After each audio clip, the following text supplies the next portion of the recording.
เอาเห็นเป็นระบบเห็นเป็นเรื่องบ่ใช่กระโดดพุ่นกระโดดเป้สเปสปะนะครับเพราะฉะนั้นเป็นโอกาสที่จะทบทวนอย่างสัมพันธ์ต่อเนื่องที่เขาจะเข้าใจเรื่องราวหรือว่าหัวข้อที่เราตั้งขึ้นมาซึ่งมันมีอยู่ในพระคัมภีร์หัวข้อใหญ่ทั้งหมดก็คืออย่างครับหัวข้อใหญ่ทั้งหมดการถูกสร้างใหม่และจากการถูกสร้างใหม่แล้วก็เป็นหัวข้อย่อยมากคือเขาจะรักษาไฟของพระเจ้าได้จะไหนไฟของพระเจ้าที่มีอยู่ในชีวิตเขาจะรักษาไฟได้จะไหนก็ช่วยทบทวนอย่างว่า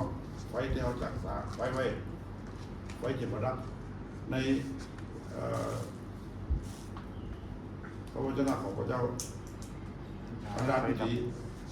ประเจกับวิธี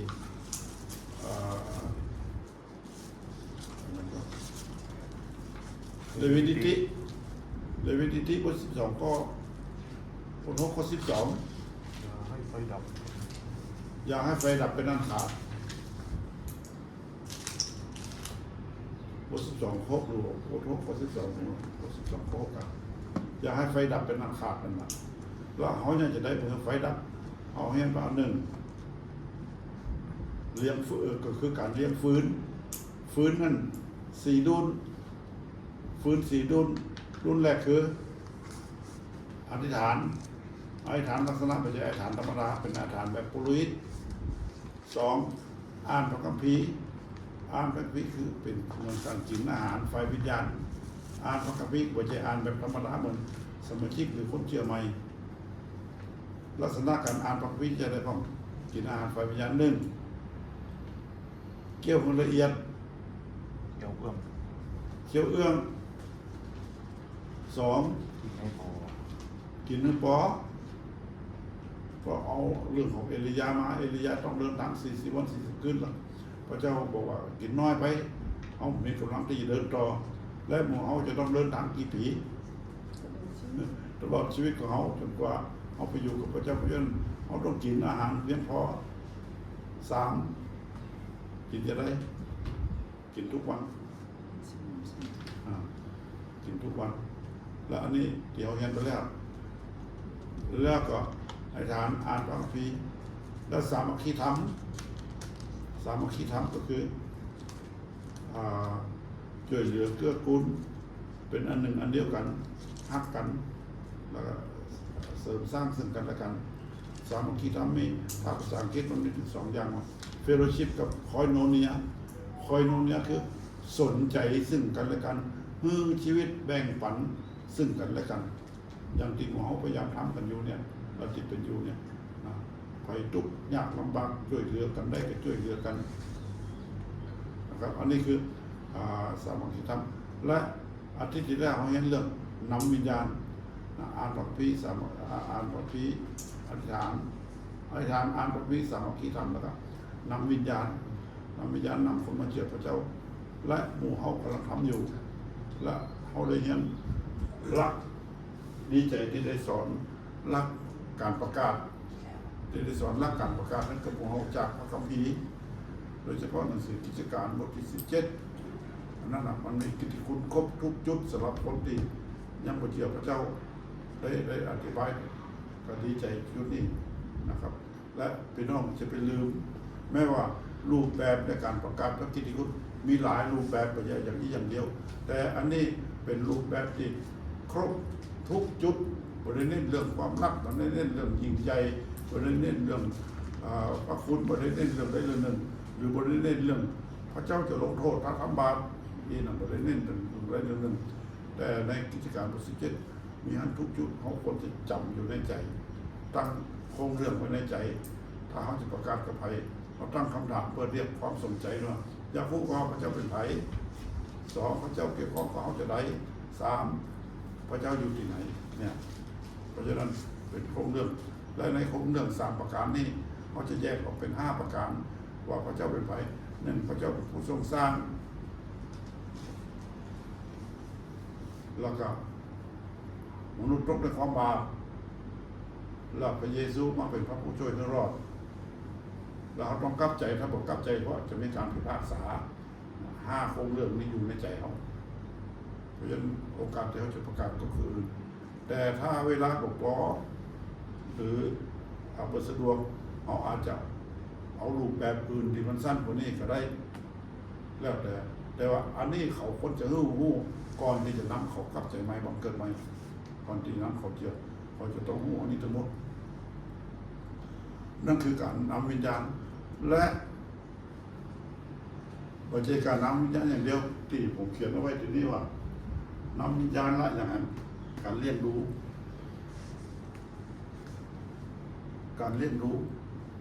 เนี่ยตรงถึงมาเป็นพยานระหว่างมีคนเกิดละนะแล้วก็ลูกก็เป็นพยานว่ามีคนเกิด2 คนหลานกับยายเมื่อคนเกิดแล้วมันต้องเลี้ยงถามว่าจะได้ว่าเขาต้องเลี้ยง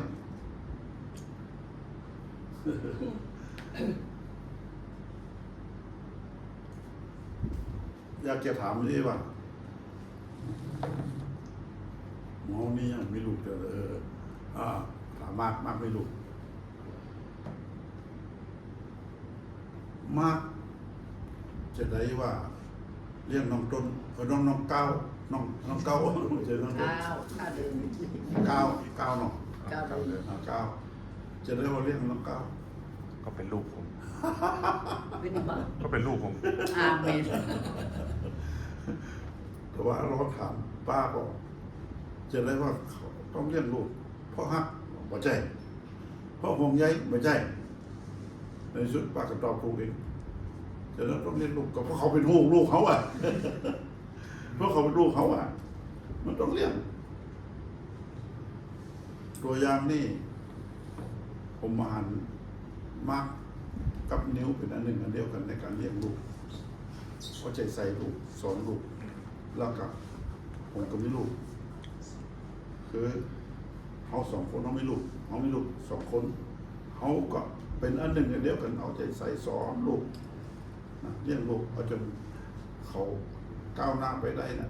ไปถึงจุดที่เขาควรจะไปแล้วเดี๋ยวนี้มาหันลูกก็เป็นหลานของเขาเนี่ยเมียกับจ๋าเนี่ยนะเมียเป็นลูกเคยจ๋าเป็นลูกสาว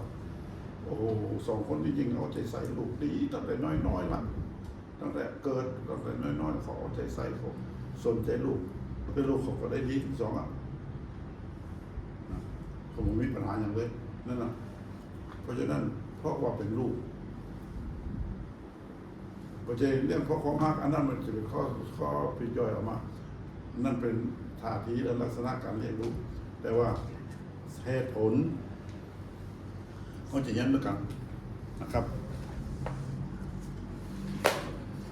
ให้หนึ่ง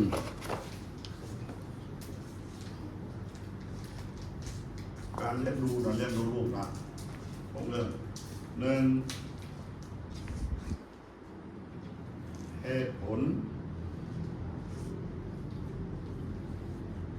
ที่ต้องเลี้ยงดูลูก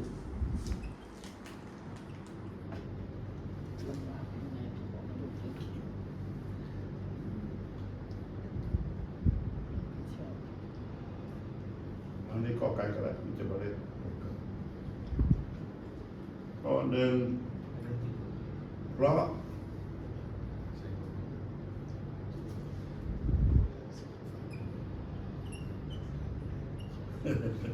ะเป็นลูก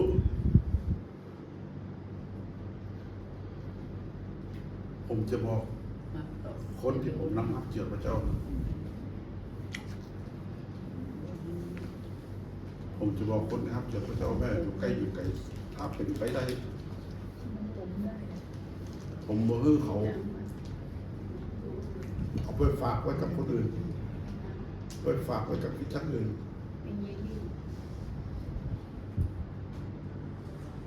เมื่อ2 วันที่ผ่านมา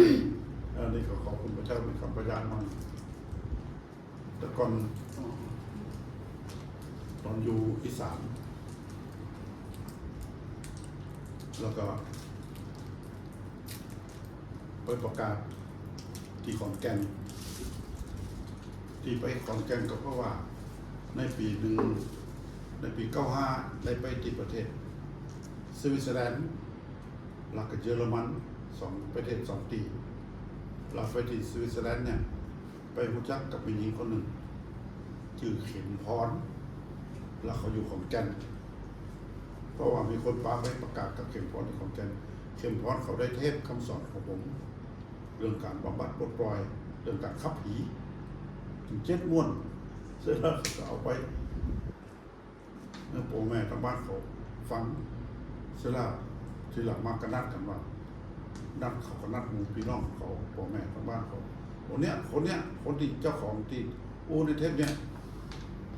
จะมาละนัดพี่น้องมาฟังเสร็จแล้ว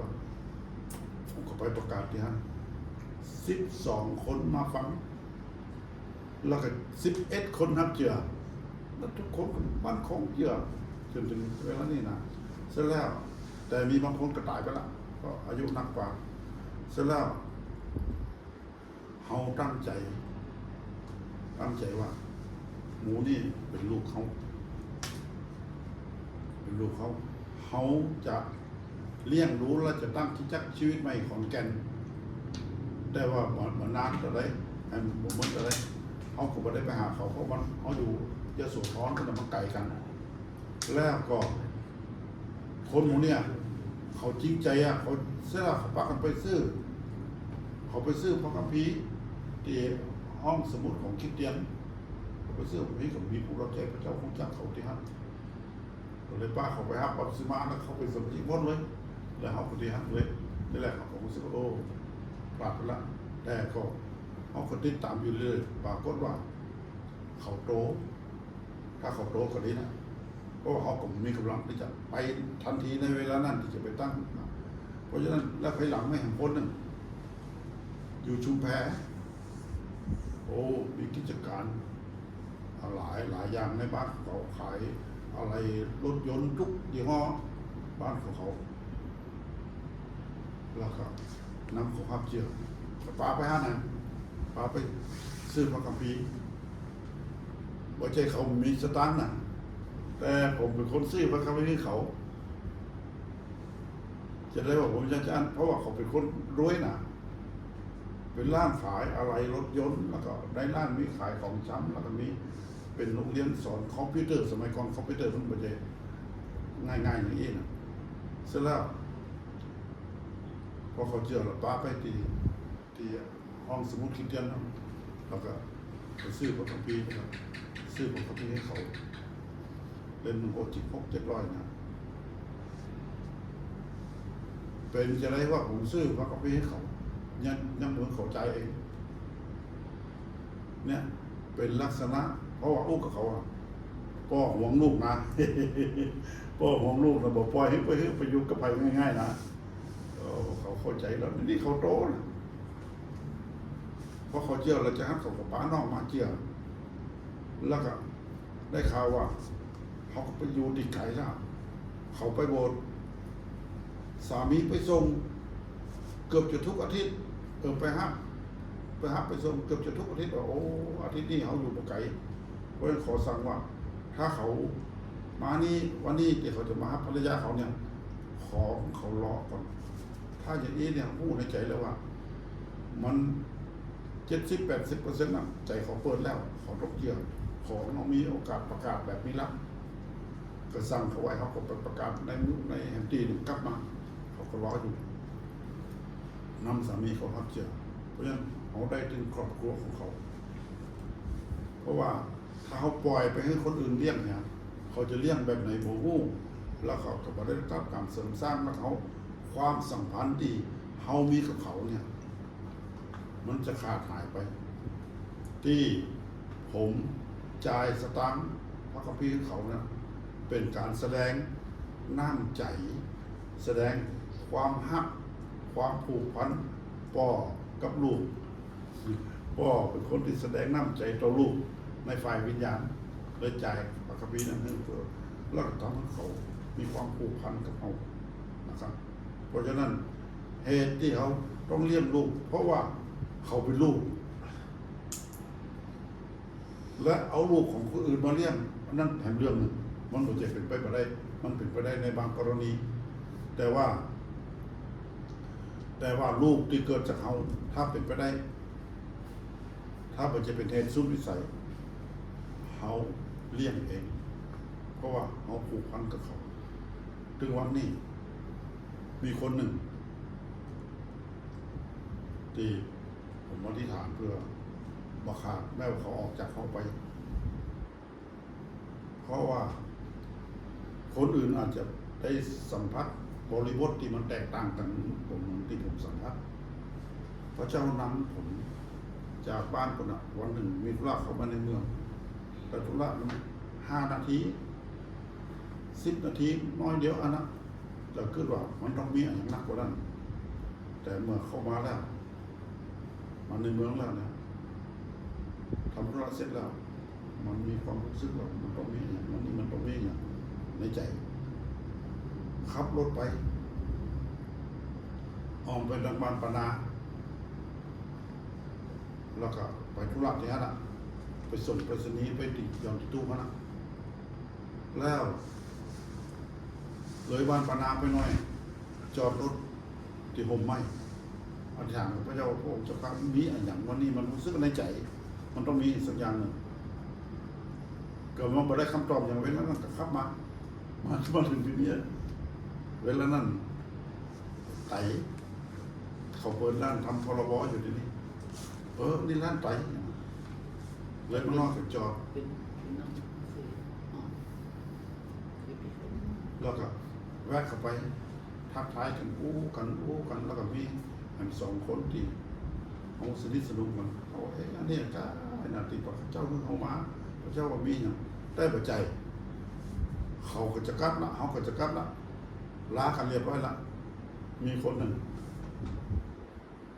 จอดรถข้างถนนทางฝั่งพุทธแล้วได้ยินไต่เป็นคนที่เป็นเคยพี่เคยน้องกับเขาเป็นเจ้าของร้านพรบเนี่ยเขาบอกมาแล้วเดี๋ยวนี้อาจารย์อยู่นี่ละกูกับไผ่นะเขาข้ามมาเลยพอข้ามมาคุณพรแสวง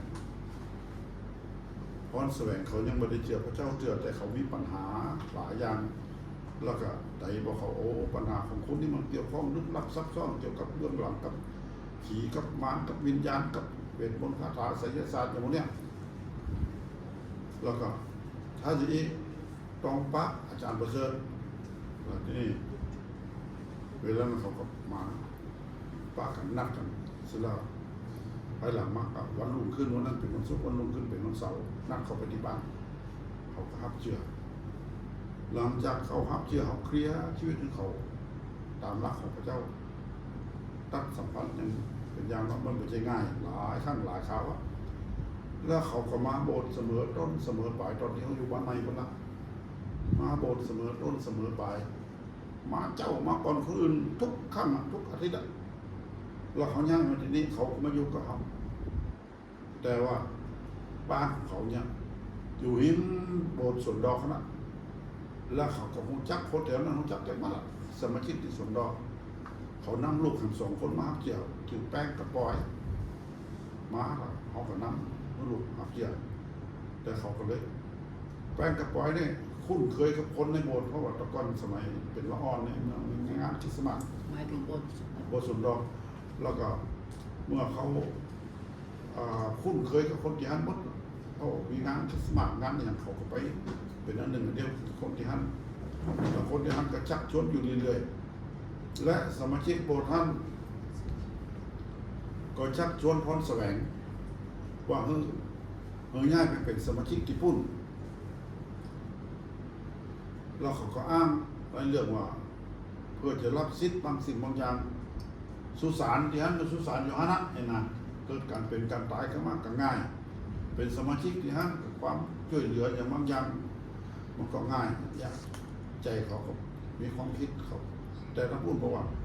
ย่างมาเป็นสมาชิกมาได้นมัสการกับนมัสการที่เพศแล้วที่ชีวิตในเนี้ยแล้วก็ไปเป็นสมาชิกเพื่อไปทีหลังมามีปัญหาอย่างก็เขาจะช่วยในช่วงปีแล้วเนี่ยช่วงที่เปิดอยู่เนี่ยเขาก็มาขอเขาอู้ก่อนนะว่าเขาก็อู้กับเขาว่าพรแสวงจะได้ว่าเขาห้องเขาเป็นปอ จะได้ว่าปอเปอร์เซ็นต์บอกอนุญาตง่ายๆมันจะเป็นความยินดีที่สมาชิกออกจากโบสถ์ ถ้าจะมีคนเข้ามาเป็นสมาชิกในโบสถ์นั่นคือความยินดี สมาชิกที่จะออกจากโบสถ์ไปเนี่ยมันไม่ใช่เป็นความยินดีนั่นแหละปอถึงจ้าในเรื่องนี้ แล้วแต่อุกเบิร์ตอาจารย์เบิร์ตเขาก็ไขหัวนะเขาก็เข้าใจเราเข้าใจว่าปอเขาห้องมันเป็นปอด้านไฟนั่นหนังแต่ไฟวิญญาณทั้งหมดเป็นปอเขาก็อยู่เขาประชุมพอเบิร์ตเซ็นเขาแล้วเขาได้ซิดเขาไปพูดเขาก็ที่จริงเขาก็บอกใจเขาเนี่ยผูกพันอยู่กับชีวิตใหม่เพราะว่าเขาอยากจะนมัสการเขาผูกพันเขาสัมผัสกับชีวิตใหม่เขายังหู้เขาเติบโตขึ้นมากับชีวิตใหม่เขาก็อยากอยู่ที่เนี้ยแต่โดยเหตุผลบางอย่างมันติดบ้านบทอยู่หิมบ้านนั่นแหละครับอันนี้ผลประโยชน์บางอย่างนั่นแหละแต่ว่าเขาก็ไปตั้งแต่เมื่อเขาแยกกันตอนนั้นถึงวันนี้แม้ว่าเขาไม่ได้มาแต่ใจยังหักยังผูกพันและยังไอ้ทานของเขาทุกครั้งว่าพระเจ้าอาจจะนำเขากลับมา แต่ถ้าหู้แน่ๆถ้าเขาบอกเขายืนยันว่าแน่ใจละมั่นใจว่าพระเจ้ารู้ประโยชน์ที่ท่านเอาบอกว่าเอาโอเคแล้วละแต่มันไม่ได้อู้กันนะครับและผมพยายามจะติดต่อโทรศัพท์มาฮับสายที่มาฮับสายเริ่มสงสัยละเมื่อก่อนเนี่ยตั้งแต่ไหนแต่ได้มาถ้าภัยที่บังเกิดใหม่ภัยที่เป็นรูปไฟวิญญาณภัยที่มีความสัมพันธ์ในไฟวิญญาณมันอู้กันนี่มันโอ้โหบอกว่าจะเป็นโทรศัพท์ว่าทักทายจะได้มันง่ายมันเร็วขนาดมันหักกันอยากจะอู้กันทุกวันแต่ถ้าจิตวิญญาณตกละเริ่มจะลบละโทรศัพท์กับประหับละว่าอยากจะมองหน้าละมีความสัมพันธ์ละนี่เขาก็เลยเริ่มสงสัยเขามันก็จะได้ประหับสายสงสัยว่าจิตวิญญาณตกก่อ อันนี้คือสิ่งที่อยากจะให้หมู่เขาพูดว่าเมื่อเขานำคนกลับใจใหม่นำคนฮับเจือคนนั่นเปรียบเหมือนลูกฝ่ายวิญญาณเป็นลูกฝ่ายวิญญาณของเขาและเขามาพยัญหูเปรียบเทียบกับป่อลูกฝ่ายเนื้อหนังคนที่มีลูกฝ่ายเนื้อหนังเนี่ยฝ่ายร่างกายเนี่ยมีไผ่พ่องที่บ่ฮักลูกมีไผ่พ่องที่บ่เลี้ยงลูกตะกี้ยกตัวอย่างมากลูกกับป้าเหมือนกันเขาก็ฮักลูกเขาแล้วเขามาหาลูกของเขามีลูกแล้วเขาก็ฮักลูกเป็นที่หนึ่งในชีวิตเลยทุกอย่างเขาจะทำเพื่อลูกแต่ให้มีพระเจ้าเป็นศูนย์กลางเดี๋ยวนี้เขามาเรื่องฝ่ายวิญญาณถ้าเขานำไผ่ฮักเกี่ยวพระเจ้าเขาเป็นเหมือนลูกฝ่ายวิญญาณของเขาแล้วและมันก็สำคัญยิ่งกว่าลูกไฟนั่นหลังจะสร้างไปนะเพราะว่าเป็นเรื่องนรกบนไฟเนาะเรื่องนรกเรื่องสวรรค์เนาะถ้าไม่ได้ไปสวรรค์ก็ไม่ได้ไปสวรรค์ถ้านรกกับนรกมันก็สำคัญกว่าลูกในไฟเนื้อหนังนี่ก่อนเพราะฉะนั้นเรื่องเขาเรื่องความสนใจเอาใจใส่เรื่องนี้เป็นพิเศษแล้วเขาจะรู้ว่าเพราะฉะนั้นเขาจะเลี่ยงแบบไหนมันจะมีหัวข้อต่อไปอันนี้คือเหตุผลในการเลี้ยงลูกหนึ่งเพราะเขาเป็นลูกมันไม่ไปลูกเกิดมาแล้วปล่อยที่ไว้บอกสนใจบอกเอาใจใส่ขอพระเจ้าเตือนสติเอาในการที่ฐานะที่เขาเป็นป่อฝ่ายวิญญาณพอจะเลี้ยงลูกและเหตุผลที่จะต้องเรียกลูกเพราะเป็นลูกเนี่ยเพราะว่าลูกของเขาเนี่ยเขาไม่สามารถโตเองได้จะต้องมีคนเลี้ยงจะต้องมีปีเลี้ยงและลูกฝ่ายวิญญาณเหล่านี้อยู่ท่ามกลางหมาป่าความคิดเหตุผลสองปองและสิ่งที่เขาบอกเข้าใจหลายอย่างที่เขาบอกเข้าใจเขาจำเป็นต้องได้เรียนรู้อย่างเร่งด่วนในการที่จะทำความเข้าใจเกี่ยวกับความเชื่อ เกี่ยวกับหลักศาสนาศาสตร์เบื้องต้นเกี่ยวกับเรื่องของพระเจ้าเรื่องของพระเยซูเรื่องของการกลับใจเรื่องแม้กระทั่งการมาโบสถ์เป็นเรื่องที่ควรจะหาช่องทางหาโอกาสที่จะช่วยเขาคนเขาได้มาโบสถ์เพราะว่าที่หลายคนติดเขาโตะเขาก็โตะเพราะเขาได้มากินอาหารฝ่ายวิญญาณที่โบสถ์เพราะฉะนั้นนี่เป็นเหตุผลที่จะต้อง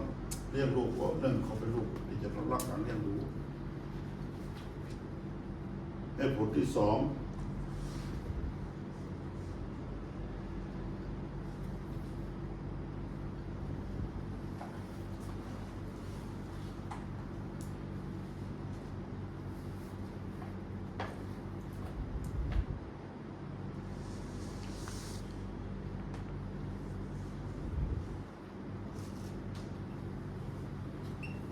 เขาเป็นลูกของพระเจ้า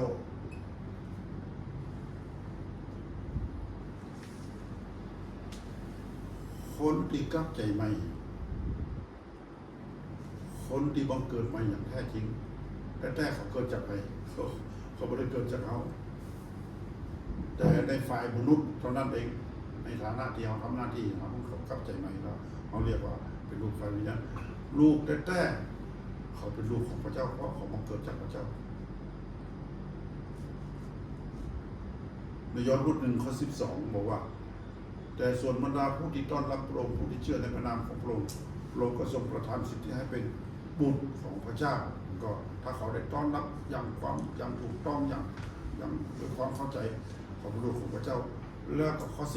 13ซึ่งในฐานะนั้นฐานะที่เป็นลูกของพระเจ้านั้นไม่ได้เป็นคนที่เกิดจากเลือดเนื้อหรือกามหรือความประสงค์ของมนุษย์แต่เกิดจากพระเจ้าเพราะฉะนั้นเขาเป็นลูกของพระเจ้าที่เขาจะต้องดูแลเอาใจใส่ห่วงแหนห่วงใยรับผิดชอบลูกของพระเจ้าเหมือนกับเขาเป็นลูกของพระเจ้าและก็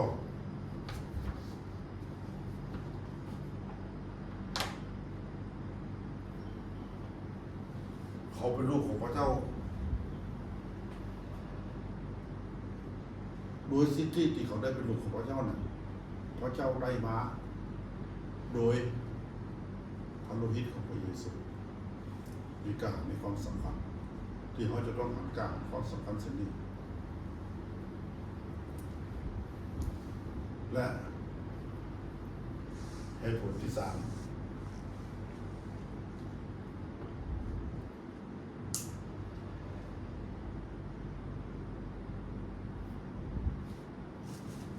นี่สำคัญ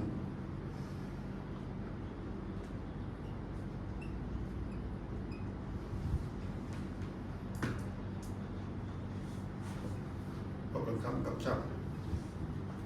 ของพระเยซูเพราะเป็นคำกำชับของพระเยซูเราจะวันนี้เราจะได้ตัวอย่างในประการแรกเนี่ยแล้วที่เราจะอธิบายตอนนี้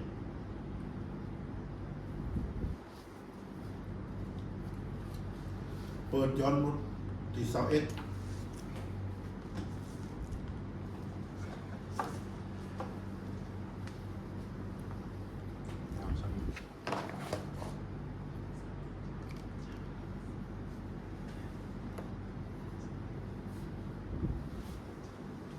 ย้อน21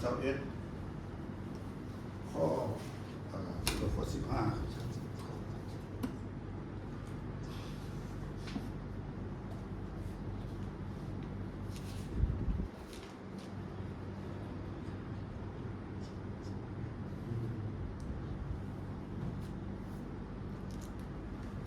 ย้อนบทสุดท้าย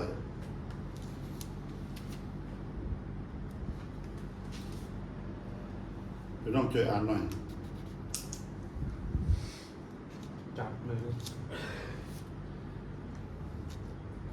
ข้อไหนโน้ตครับ 15 จน 17 5 15 ถึง 17 ใช้ในโปรเจกต์นี้นะครับ เมื่อรับประทานอาหารเสร็จแล้ว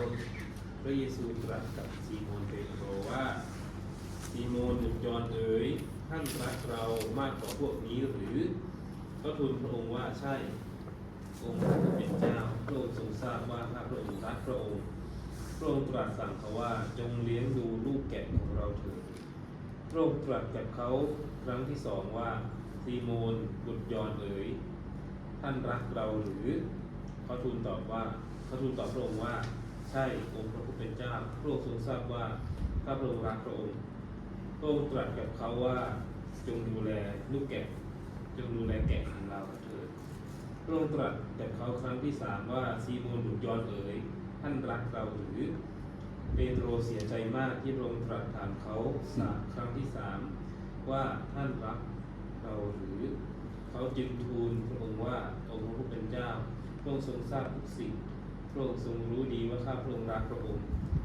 พระเยซูตรัสกับเขาว่าจงเลี้ยงดูแกะของเราเถิดครับผม โอเคขออธิบายคำพิจารณามันมีคำสำคัญอยู่ในนี้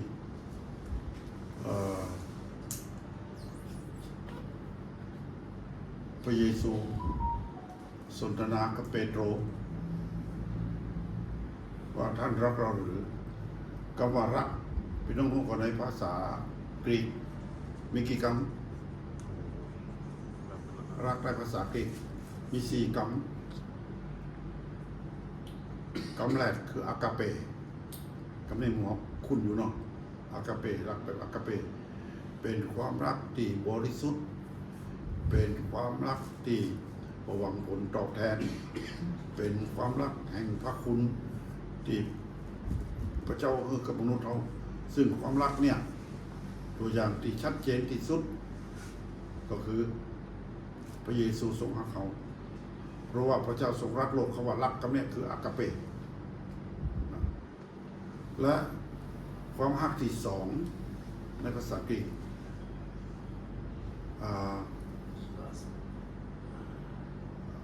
ฟิเลียหรือฟิเลียเป็นความรักระหว่างมิตรสหายนะเป็นระหว่างเพื่อนฝูงและมิตรสหายฟิเลียหรือเฟเลียความรักที่สามสตอเกเป็นความรักระหว่างญาติพี่น้องในสายเลือดเป็นความรักระหว่างญาติพี่น้องในสายเลือดถ้าเป็นภาษาอังกฤษก็จะว่าสตอเกฟิเลียอากาเป้อย่างออกมาอีไปเลยแต่ภาษาไทยเอามันไม่ได้แยกมันว่ารักเราไม่ได้แยกแล้วทีนี้สุดท้ายอีลอสเป็นความรักระหว่างเพศเนี่ยที่เพศตรงข้ามฮักกันเนี่ยเป็นความฮักอีลอสเขาก็จะเป็นต้องมีในเรื่องนี้เหมือนกันความฮักนี่จะเป็นอีลอสความฮักของเพศตรงข้ามแล้วก็จะไปสับสนนะผมจะพยายามจะไปสับสนที่จะได้ไว้เขาฟังพระเยซูถามเปโตรหลังจากที่พระเยซูฟื้นขึ้นพระชนม์นะหลายคนบอกมันน่าจะจบบทที่3แล้วในพระธรรมย้อนเนี่ยเพราะว่าสุดยอดแต่พระเยซูฟื้นขึ้นมาจากความตายแล้วจะมาแถมบท21กันอยู่ถามแถมบท21ว่าพระเยซูก็มาสนทนากับเปโตรว่าเจ้ารักเราหรือพระเยซูถามครั้งแรกเปโตร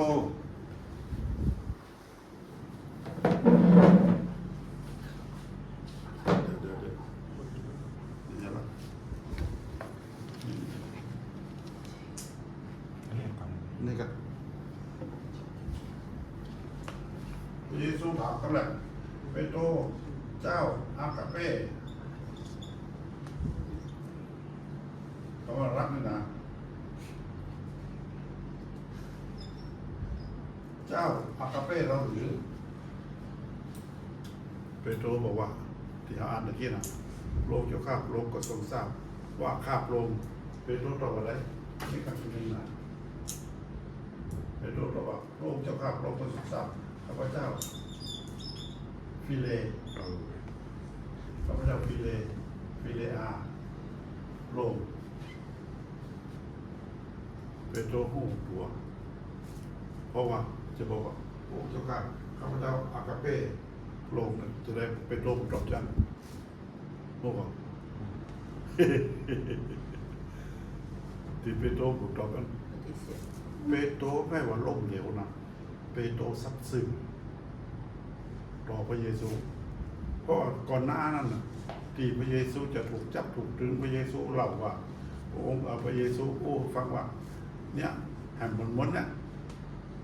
เขาจะถูกทนทุกข์ทรมานถูกจับและตรึงต้นไม้กางเขนและหมู่สาวกที่ติดตามเขาเนี่ยจะละทิ้งเขาจะละทิ้งเขาจะปฏิเสธเขาเปโตรสาบานเลยพระองค์จะกลับพระองค์ตายจะได้ข้าพเจ้าจะตายเนี่ยข้าพเจ้าผมปฏิเสธพระองค์แต่ถึงเวลาที่เขาจับพระเยซูไปแล้วเปโตรไปนั่งผิงไฟเขานี่คนละนี่ก็แม่นะนะที่เป็นสาวกพระเยซูที่ตามพระเยซูคนนั้นคนนี้ก็แม่เขาที่เปโตรปฏิเสธสาบานเลยไม่ใช่ผมไม่ได้รู้จักคนนั้นหลังจากนี้มาถึงเวลานี้พระเยซูฟื้นขึ้นประชดขึ้นมาแล้วถามว่าเจ้าอากาเป้เขาก็ถ้าเปโตรจะบอกเองอากาเป้เนี่ยเปโตรเป็นซับซึ้งแล้วเพราะใจตัวเขาหู้ด้วยตัวเขาบริสัทธิ์เพราะตัวเขาบริหักแบบอากาเป้หักแค่มิตรสหายเพื่อนร่วมชาติมิตรสหายเพื่อนร่วมชาติฟิเลหรือฟิลิอาเนี่ยนะตานะนี่เปโตรก็ซับซึ้งจากใจตัวเขาครั้งที่สอง ข้อที่สาม ครั้งที่สองพระเยซูถามเปโตรว่าเปโตรเจ้าอากาเป้เราหรือ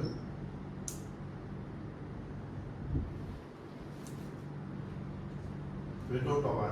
โลกจะข้าบอกว่าทรงทราบว่าข้าพเจ้าเปโตรว่าจะได้ฟิเลอาข้าพเจ้าฟิเลอาพระองค์เปโตรก็บอกด้วยความสัตย์ซื่อของตัวเองว่ามันบ่ถึงมาตรฐาน มันบ่ถึงมาตรฐานอากาเป้ของพระเจ้าความรักที่มีต่อพระองค์นั่นเปโตรก็ยอมโอ้ความจริงสัตย์ซื่อแล้วก็ครั้งที่สามพระเยซูถามพระเยซูว่าเปโตรเจ้ารักกันไหมนะเจ้าฟิเลอาเราแค่นั้นหรือ โอ้เปโตรให้แตกกว่าคำนี้ นั่นแรกว่าเจ้าอากาเป้เราหรือโอ้เจ้าข้าพเจ้าฟิเลอาโรเปโตรเจ้าอากาเป้เราหรือเรียกลูกแกะของเราข้าพเจ้าฟิเลอาโรถามครั้งที่สามเปโตรเจ้าฟิเลอาแค่นั้นหรือแตกท้องใจเปโตรให้แตกออกตอนนี้แล้วเปโตรโลกเจ้าข้าพเจ้าตอนนี้ยอมละอากาเป้เจ้าข้าพเจ้าอากาเป้พระองค์ยอมที่จะหักความหักของพระเจ้าหักแบบอากาเป้ของมันในชีวิตแต่ในสุดเราหันจะได้เปโตรยอมแม้กระทั่งถูกตรึงเอาหัวล้มเปโตรก็ยอมแล้ว นี่คือมาตรฐานความหักของพระเจ้ามาถามว่าความหักเขามาถึงมาตรฐานหรือยังมาตรฐานของพระองค์ก็เขาหักพระองค์ขนาดไหนบางครั้งเขาจะอันนี้เขาบริวารรู้ว่าขนาดนี้แต่ว่าโดยทั่วไปบางครั้งจะเสียสละนิดๆหน่อยๆเสียเวลานิดๆหน่อยๆจะอันยังนิดๆหน่อยเพื่อพระองค์เขาก็ยังไม่ยอมบางครั้งก็นั่นก็คือการก้าวโทษเขาถึงมาตรฐานผมจะคิดถึงเรื่องนี้ตลอดเพราะฉะนั้นอันนี้เป็นคำสนทนาระหว่างเราพระเยซูว่าถ้าท่านรักเราจ้องจงเลี้ยงแกะของเรานะเป็นคำกำชับว่าเป็นคำกำชับของพระเยซูว่าถ้าเอาหักพระเยซูเขาจะได้เลี้ยงแกะที่เขาถือว่ามันก็ลูกไฟวิญญาณแท้จริงเป็นลูกของพระเจ้าเป็นลูกแกะของพระเจ้ามีบางคนจะชอบว่าที่นะที่เปิดคิดจัดยังไงที่เปิดมีสมาชิกเปิดนักว่าเปิดจัดระบบนั่นลูกแกะของผมเนี่ยคนเลือกแกะของนั่นลูกแกะของนี่แต่จริงลูกแกะของพระเยซูแต่เอามาอ้างเพื่อเอามาใช้เพื่อประกันการปฏิบัติเข้าใจความเข้าใจง่ายว่าเป็นความรับผิดชอบของคนนั้นก็มันก็บอกผิดหรอกแต่ แต่ว่าถ้าจะถือจะอันแต่เราก็ไปดูว่าลูกแกะก็ได้ลูกแกะของพระเยซูแล้วพระเจ้าองค์เอาดูแลลูกแกะเป็นคำกำชับของพระเยซูเป็นการแสดงออกว่าคนนั้นหักพระเยซูถ้าหักพระเยซูดูแลลูกแกะของพระองค์อาเมนเนาะ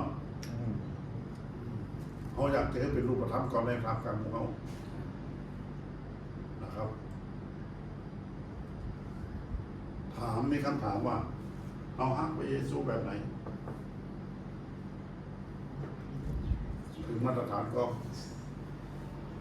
ถ้าบ่ถึงนะสารภาพกับพระเจ้าได้ขอรับความรักของพระเจ้าในวันนี้เพื่อจะให้เป็นรูปธรรมขอรับอากาเปขอรับที่จะขอที่จะหักพระองค์ในมาตรฐานของพระองค์คืออากาเปแม้ว่ามันบ่ถึงแต่ว่าความตั้งใจความจริงใจของเมื่อเขาได้หักความหักอากาเปนี้แล้วเขาจะสามารถดูแลลูกแกะของพระองค์คือลูกแกะที่พระองค์มอบหมายเขา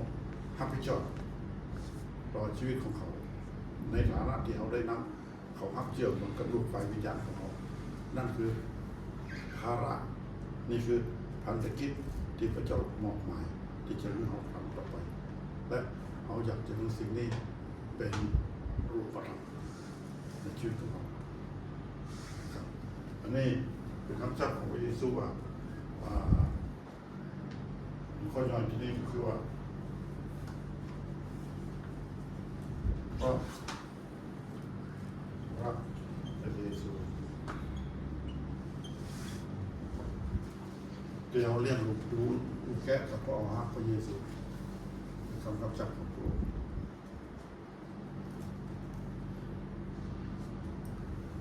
พี่น้องไม่ยังจะถามไม่ยังจะเพิ่มก่อนหรือว่าไม่มีข้อคิดอย่างก่อนอะไรอย่างก่อน